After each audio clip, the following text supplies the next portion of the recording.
Hello, good morning বন্ধুরা। দেখো, আজকে কয়েকটা ডালের বড়া ভেজে নিয়েছি। আর এই ডালে দিয়েছিলাম যে কোনো ডাল হতে পারে, যেমন ছোলার ডাল, খেসারির ডাল। তো ডালের মধ্যে দিয়ে দিয়েছি আমি আজকে করেছি খেসারির ডাল। আর ডালের মধ্যে দিয়েছি কয়েকটা লঙ্কা আর পেস্ট করে বড়া ভেজে রেখে নিয়েছি।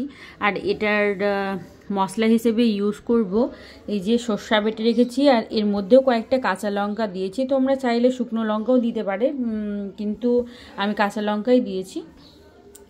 আর এটাকে একটু ছেঁকে নেব, যেহেতু এগুলো কালো কালো আছে, এগুলো ঝোলের মধ্যে ভাজলে সেরকমভাবে ভালো লাগে না, তাই একটু ছেঁকে নেব। আর দিয়েছি দেখো তেঁতুল ভিজিয়ে রেখেছি, যেহেতু টক টক করবো। আর এদিকে জল, এটা মানে মশলাতে ইউজ করে নেব। আর সাথে দেব টমেটো, কাঁচা লঙ্কা, ব্যাস।